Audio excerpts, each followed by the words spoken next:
Hello beautiful souls, मैं आप सबका स्वागत करती हूँ अपने इस चैनल पे जिसका नाम है डिवाइन सोल्जर।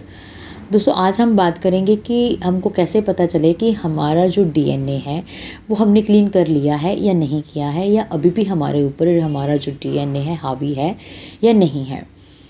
क्योंकि अगर हम ट्विन फ्लेम जर्नी में हैं या हम लोग अपने में स्पिरिचुअल जर्नी में हैं, तो हमें अपना डीएनए क्लींजिंग करना बहुत ज़्यादा ज़रूरी है। अगर आपका डीएनए क्लीन हो चुका है, तभी आप अपने सोल डीएनए को एक्टिवेट कर सकते हैं, या आपका अपना जो डिवाइन डीएनए है वो एक्टिव हो पाता है। नहीं तो आप अपने ह्यूमन डीएनए के अंदर ही, फिजिकल डीएनए के अंदर ही बंधे हुए रहते हो।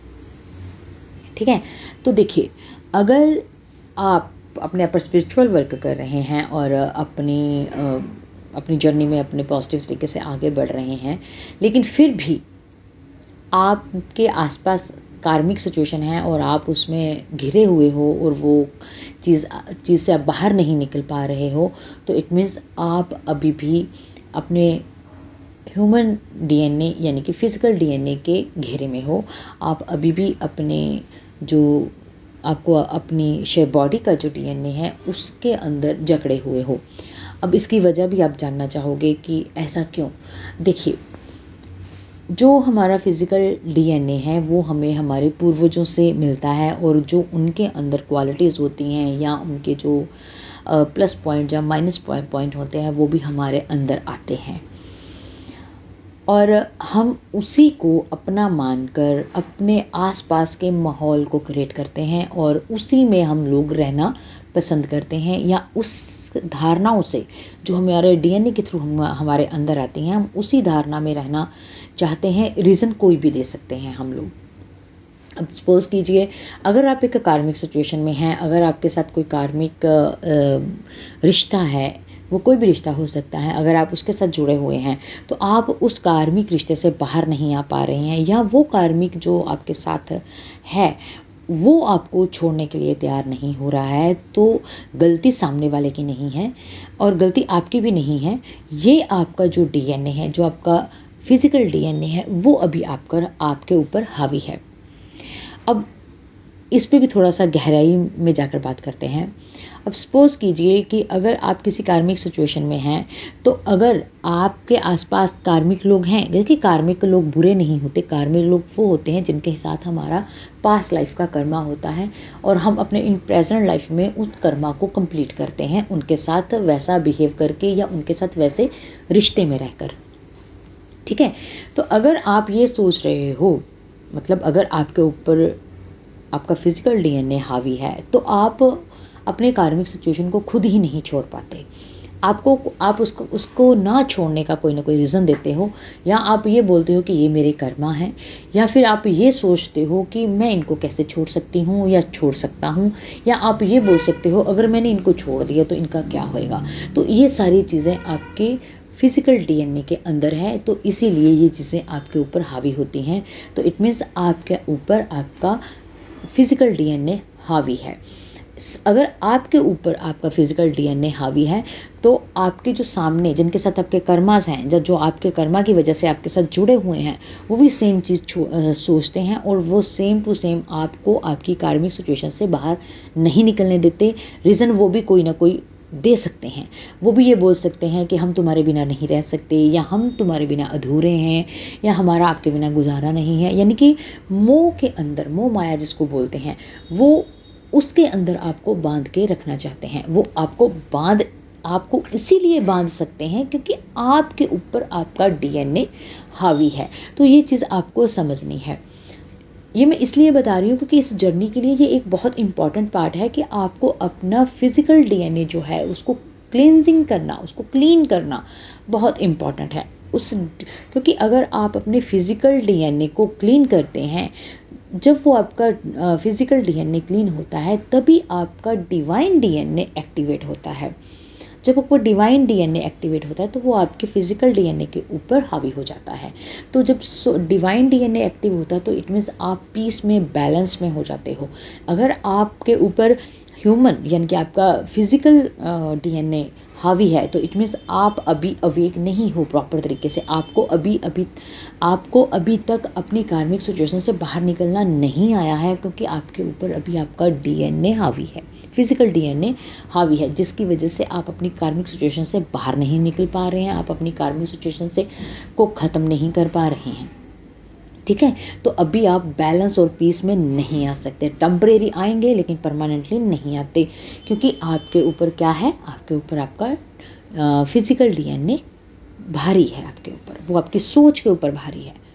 ठीक है, तो जो लोग अपने पर स्पिरिचुअल वर्क किए हुए होते हैं, जो अपने आप पर अपना डीएनए है जो क्लीन कर चुके हैं, वो अपनी कार्मिक सिचुएशन को ख़त्म कर देते हैं। जो उनके साथ कार्मिक रिलेशनशिप होती है, या कार्मिक लोग आपके साथ जुड़े हुए होते हैं, वो आपसे अपने आप ही दूर हटना शुरू हो जाते हैं। तो इसका भी बहुत बड़ा रीज़न है, वो भी मैं आपको एक्सप्लेन करती हूँ। पहले मैंने आपको बताया है कि जिनके ऊपर फिजिकल डीएनए हावी होता है, जब वो कार्मिक सिचुएशन में होते हैं तो वो इस तरीके से उसमें फंसे हुए होते हैं, वो मैंने बताया। अब मैं बताती हूँ कि जिन लोगों का डीएनए क्लीन होता है, जिनका डिवाइन डीएनए एक्टिव होता है, वो लोग किस तरीके से अपनी कार्मिक सिचुएशन से बाहर निकलते हैं। देखिए, जो लोग अपने आप पर स्पिरिचुअल वर्क किए होते हैं और जिनकी ग्रोथ हुई होती है, वो अपने जो डिवाइन डीएनए है उसको एक्टिवेट कर चुके होते हैं, वो एक्टिव कर लिए होते हैं अपने आप पर स्पिरिचुअल वर्क करके। और उनका जो दिमाग है, जो सोच है, जो समझ है, वो इतनी डेवलप हो चुकी होती है कि उनको पता होता है कि उनको अपनी कार्मिक सिचुएशन से कैसे बाहर निकलना है। कैसे बाहर निकलना है, क्योंकि उनको पता है कि ये सब जो है वो माया है, और ये जो कार्मिक सिचुएशन है, जो कार्मिक रिश्तों में फंसे हुए हैं, उनके साथ उनका पास्ट लाइफ का लेन देन है, इन प्रेजेंट लाइफ का नहीं। तो वो अपने 5D में यानी कि अपने स्पिरिचुअल वर्क की ग्रोथ से, अपने पास्ट लाइफ के कर्मा से अपने आप को फ्री करते हैं। और जब वो अपने आप को 5D मतलब अपनी स्पिरिचुअल ग्रोथ की वजह से अपने आप को 5D से, अपने पास्ट लाइफ के सोल कॉन्ट्रैक्ट से फ्री होते हैं, तो वो एट प्रेजेंट में अपने डिवाइन डीएनए के एक्टिवेशन के थ्रू अपने प्रेजेंट लाइफ की सिचुएशन से भी वो बाहर निकल आते हैं, और अपने प्रेजेंट लाइफ की जो कार्मिक सिचुएशन है उससे भी वो बाहर निकल आते हैं, क्योंकि उनका जो अंदर का डिवाइन डीएनए है वो एक्टिवेट हो चुका है, और वो आपके फिजिकल डीएनए के ऊपर हावी हो चुका है। तो जो सोल है वो अपना काम करना बखूबी से जानती है। जब वो एक्टिव हो जाती है, जब हम उस पर स्पिरिचुअल ग्रोथ करती है हमारी सोल, तो वो उस चीज़ों से बाहर निकलना शुरू हो जाती है, क्योंकि उसने अपने फिजिकल के ऊपर यानी कि अपने शरीर के ऊपर उस सोल ने कंट्रोल करना शुरू कर दिया होता है, तो वो उस चीज़ से बाहर निकलती है। और जो लोग उनके साथ कार्मिक रिलेशनशिप में होते हैं, तो वो जो लोग हैं वो भी उनसे हटना शुरू हो जाते हैं। वो हटाते नहीं हैं, वो खुद ही हटना शुरू हो जाते हैं। जो उनके साथ रिलेशनशिप में, कार्मिक रिलेशनशिप में होते हैं जो लोग, वो खुद ही उनसे हटना शुरू हो जाते हैं, जो ग्रोथ किए होते हैं। क्यों? क्योंकि उनकी वाइब्रेशन ही ऐसी हो जाती है। जो अपने पर स्पिरिचुअल वर्क कर रहे होते हैं, उनकी वाइब्रेशन ही ऐसी हो जाती है कि जो कार्मिक सिचुएशन है वो उससे दूर हटना शुरू हो जाती है। उसके साथ जुड़े हुए जो लोग हैं वो भी उनसे दूर हटना शुरू हो जाते हैं, और वो हट भी जाते हैं जैसे जैसे आप ग्रोथ करते जाते हो, जैसे जैसे आपका जो डिवाइन डीएनए है वो एक्टिवेट होना शुरू हो जाता है, वैसे वैसे आपकी कार्मिक सिचुएशन भी ख़त्म होनी शुरू हो जाती है। क्योंकि आपने अपने दिमाग से जो फिजिकल डीएनए है उसको आपने ख़त्म करना शुरू कर दिया है। कैसे? अपने आप पर स्पिरिचुअल वर्क करके। और आपका जब डिवाइन डीएनए एक्टिव हो जाता है, तो आपका जो फिजिकल डीएनए है वो ख़त्म होना शुरू हो जाता है। तो आप अपनी कार्मिक सिचुएशन से बाहर आना शुरू हो जाते हैं, और आप ग्रोथ करना शुरू हो जाते हैं।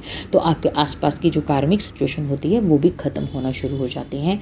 जो आपके कार्मिक रिलेशनशिप के लोग होते हैं, जो मेंबर्स होते हैं, वो भी आपको आगे बढ़ने के लिए रास्ता देना शुरू कर देते हैं। ठीक है? क्यों? क्योंकि आपने अपना फिजिकल डीएनए ख़त्म कर दिया है, आपने अपना फिजिकल डीएनए क्लोज कर दिया है, आपने अपना फिजिकल डीएनए है वो क्लीन कर लिया है। तो ये जो कार्मिक सिचुएशन है, जो आसपास के आपके लोग जुड़े हुए हैं, वो फिजिकल डीएनए की वजह से जुड़े हुए हैं, डिवाइन डीएनए की वजह से नहीं जुड़े हुए हैं। अगर आप अपने फिज़िकल डीएनए को ख़त्म कर देते हैं तो आपके आसपास की कार्मिक सिचुएशंस भी ख़त्म होनी शुरू हो जाती हैं, क्योंकि वो आपके फिज़िकल डीएनए के साथ जुड़ी हुई सिचुएशंस हैं, ना कि सोल की डीएनए के साथ जुड़ी हुई सिचुएशंस होती हैं या कार्मिक रिश्ते या रिलेशनशिप होती है। ठीक है, तो इसलिए आपको अपने आप पर स्पिरिचुअल वर्क करते रहना चाहिए। अगर आप सोचते हैं कि ये मेरे कर्मा है, मुझे भुगतना है, मुझे भुगताना है, तो ये आपकी बहुत बड़ी गलतफहमी है, क्योंकि आपको अभी निकलना ही नहीं आ रहा उस चीज़ से। आपके ऊपर अभी आपका डीएनए हावी है, इसलिए आप इन चीज़ों को मान रहे हो। जब आपके अंदर आपका डिवाइन डीएनए एक्टिवेट हो जाता है, तब आप इन चीज़ों को मानते नहीं हो, क्योंकि आपको भी पता है कि सोल का कोई नाता रिश्ता किसी के साथ नहीं है। वो एक सिंगल सोल है, यानी कि सिर्फ और सिर्फ एक सोल। ठीक है, वो नीचे अकेली ही आई थी और उसको वापस अकेली ही जाना है। तो उसको पता चल जाता है कि ये जो आसपास के जो रिश्तेदार हैं या आपके सगे संबंधी हैं वो आपके नहीं हैं। जब ये चीज़ आपके अंदर डेवलप हो जाती है तो इट मीन्स आपके अंदर डिवाइन डीएनए एक्टिवेट हो चुका है। अब देखिए, नॉलेज होना आपको इस चीज़ का और प्रैक्टिकली उस चीज़ को अपने आप पर उतारना, इन दोनों में फ़र्क है। अगर आप राग गा रहे हो कि मुझे ये पता है, मुझे ये पता है कि मुझे सब पता है, जैसे कुछ लोग बोलते हैं मुझे सब पता है, मुझे सब पता है, लेकिन प्रैक्टिकल लाइफ में अगर आप देखोगे तो उनमें कोई भी सुधार नहीं होता। तो इट मीन्स उनके पास नॉलेज है, उनका अपना एक्सपीरियंस नहीं है। आपको इन चीज़ों को खुद पर एक्सपीरियंस करनी है। एक्सपीरियंस करने का मतलब, अगर आपको कोई सिचुएशन आ रही है, आपको पता है कि इसको इस तरीके से निकलना है, तो आपको उस तरीके से निकलना, अपने आप को निकालना, वो एक्सपीरियंस है। पता होना एक नॉलेज है। ठीक है, तो आई होप आपको अच्छे से समझ आया होगा। अगर फिर भी कोई डाउट होगा, जो क्वेश्चन होगा, तो आप मेरे से पूछ सकते हैं, तो मैं कोशिश करूँगी कि आपके डाउट्स को मैं क्लियर कर सकूँ। तो आज का वीडियो बस इतना ही। Thank you so much.